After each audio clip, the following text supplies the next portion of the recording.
नमस्कार दोस्तों, तो ये वीडियो उन सबके लिए बहुत महत्वपूर्ण होने जा रही है जो सच में सावरकर जी को जानना चाहते हैं। सावरकर जी को जानने के साथ इस वीडियो में आपको एक चीज़ क्लियर हो जाएगी किस तरह से the undisputed hero, the undisputed leader of this country Mahatma Gandhi, the father of the nation, stands nowhere in front of this legendary leader Veer Savarkar. इस वीडियो को देखने से पहले वो लोग जिन्होंने बुक पढ़ी होगी इंडिया आफ्टर गांधी, वो आज ये जान लें कि how was India during the time Gandhi was alive. तो आइए शुरू करते हैं। लगभग 1896 के आसपास बाबा राव सावरकर जी के भाई, उनकी शादी हो चुकी थी एंड वो अपनी मराठी तक की शिक्षा भी पूरी कर चुके थे। इसी पर सावरकर जी के पिताजी ने निर्णय किया कि अब वो उनकी आगे की पढ़ाई के लिए, जो कि अंग्रेज़ी में वो चाहते थे कि वो ग्रहण करें, उसके लिए वो उन्हें नासिक भेजेंगे। अनलाइक सावरकर जी के से विपरीत उनके भाई को बिल्कुल भी पॉलिटिक्स में कोई इंटरेस्ट नहीं था and more over he was more incline towards spirituality. एक ऐसे व्यक्ति के लिए जिसे पॉलिटिक्स से कुछ भी लेना देना ना हो, जिसे कुछ फ़र्क ना पड़ता हो देश में क्या उथल पुथल मची हो पॉलिटिक्स में, एकदम से इस रिवोल्यूशनरी, इस क्रांतिकारी मैदान में उतरना एक अलग ही ट्रांजिशन बदलाव लाता है। और वो भी उस समय जब देश में पहले से ही बहुत सारे दंगे फसाद, कम्युनल राइट्स हो रहे थे। The Ganpati festival, as we all know कि गणपति फेस्टिवल बहुत ज़्यादा धूमधाम से मनाया जाता है मुंबई में, आज भी महाराष्ट्र में उसको बहुत धूमधाम से मनाया जाता है। उस समय भी उसी को सेलिब्रेट करने के लिए म्यूज़िकल प्रोसेशंस, जलूस निकाले जाते थे और इसी पर मुस्लिम्स को कुछ ना कुछ दिक्कत होती थी, क्योंकि उनका मानना था कि उनके धर्म में प्रेयर्स जो होती हैं वो शांति में होनी चाहिए और उनके धर्म में वर्जित है किसी तरह का म्यूज़िक, संगीत और मूवी, थिएटर, एनीथिंग। इस पर दंगे भी हुए। ऑन 6 फरवरी 1894 एक खबर ने बहुत ज़्यादा र्यूमर का रूप ले लिया, जिसपे माना जाता है कि ऐसा कहा गया कि कहीं पर किसी मस्जिद में कुछ हिंदुओं ने सूअर का सर काटकर फेंक दिया है। इसी पर बहुत ज़्यादा गर्मा गर्मी हुई और थोड़ी देर बाद एक खबर आई कि मुस्लिम्स ने रिटेलिएट करते हुए एक टेंपल के अंदर, एक मंदिर के अंदर गाय को काट दिया है। They have slaughtered a cow inside a temple. This led to rioting. इससे दंगा उभर पड़ा और इसमें 4 लोगों की मौत हो गई, जिसमें माना जाता है कि हिंदुओं ने एक प्लानिंग करी कि दे गोना टू बर्न, वो आग लगा देंगे जुमा मस्जिद को, और इसी से दंगे बढ़ते गए और इसने सावरकर जी और उनके भाई के दिमाग पर बहुत ज़्यादा गहरी छाप छोड़ दी। उससे पहले 1859 में एक जजमेंट आई थी जो कि दी गई थी बॉम्बे सदर फौजदारी अदालत की तरफ से, जिसमें उन्होंने कहा था कि हिंदू म्यूज़िक जो कि टेम्पल्स के अंदर ऐसे part of their religion conduct किया जाता है, उसकी रिस्पेक्ट करनी चाहिए। परंतु उस जजमेंट में ये कहा गया था कि जो म्यूज़िकल प्रोसेशन निकाले जाते हैं, जुलूस निकाला जाता है सड़कों पर, जो कि स्टेटमेंट में कहा गया था कि इतना ज़्यादा अभिन्न अंग नहीं है उनके धर्म का, उसको वहाँ तक सीमित रखें जहाँ तक वो दूसरे के रिलीजन को या दूसरे के फेथ को इंटरफेयर ना करते हुए डिस्टर्ब ना करें। इस पर एक प्रक्रिया आई। उस समय के प्रख्यात लीडर जिन्होंने अंग्रेज़ों के खिलाफ लड़ी जा रही लड़ाई को एक बहुत बड़ा और एक निर्णायक मोड़ दिया था, बाल गंगाधर तिलक की स्टेटमेंट आई। उन्होंने इसकी निंदा करी, गवर्नमेंट की निंदा करते हुए उन्होंने कहा कि ये एक तरह से मुस्लिम अपीजमेंट है। जब बात and this leads to riots in the all over the presidency.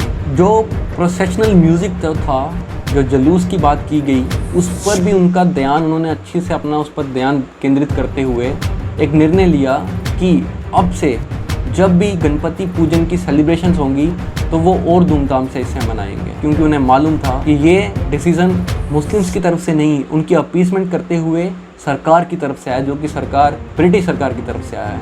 Vinayak Savarkar और उनके दोस्त इस सब को रोज़ अखबारों के माध्यम से ग्रहण कर रहे थे और वो जान रहे थे किस तरह से उनके आसपास, उनके माहौल में, और किस तरह से पोलराइज होता जा रहा है उनके आसपास का माहौल। हर बार जब भी वो हिंदुओं पर अटैक की बात सुनते या पढ़ते तो उन्हें गुस्सा आता और वो एक ही बात सोचते कि क्यों हिंदू इतने कमज़ोर हैं कि वो अपने आप को डिफेंड नहीं कर पा रहे हैं, क्यों वो अपने हक के लिए लड़ नहीं पा रहे हैं, इस तरह के क्वेश्चंस, इस तरह के सवालों ने उनके दिमाग को झंझोड़ के रख दिया। इन रॉयट्स का बदला लेने के लिए सावरकर और उनके दोस्तों ने एक रणनीति बनाई, जिसमें उन्होंने डिसाइड किया कि वो लोग पास की एक लोकल मस्जिद में सुअर का मांस काट कर फेंक देंगे। और इसकी जब खबर उनके बाकी क्लासमेट्स जो मुस्लिम थे उन तक पहुंची तो एक फिर से स्कूल लेवल में एक दंगे का रूप ले लिया, जिसको लीड हिंदुओं की तरफ से लीड कर थे विनायक खुद, और उनके साथ जब उनके सब दोस्त भी थे और उनके साथ अपने हथियार भी थे,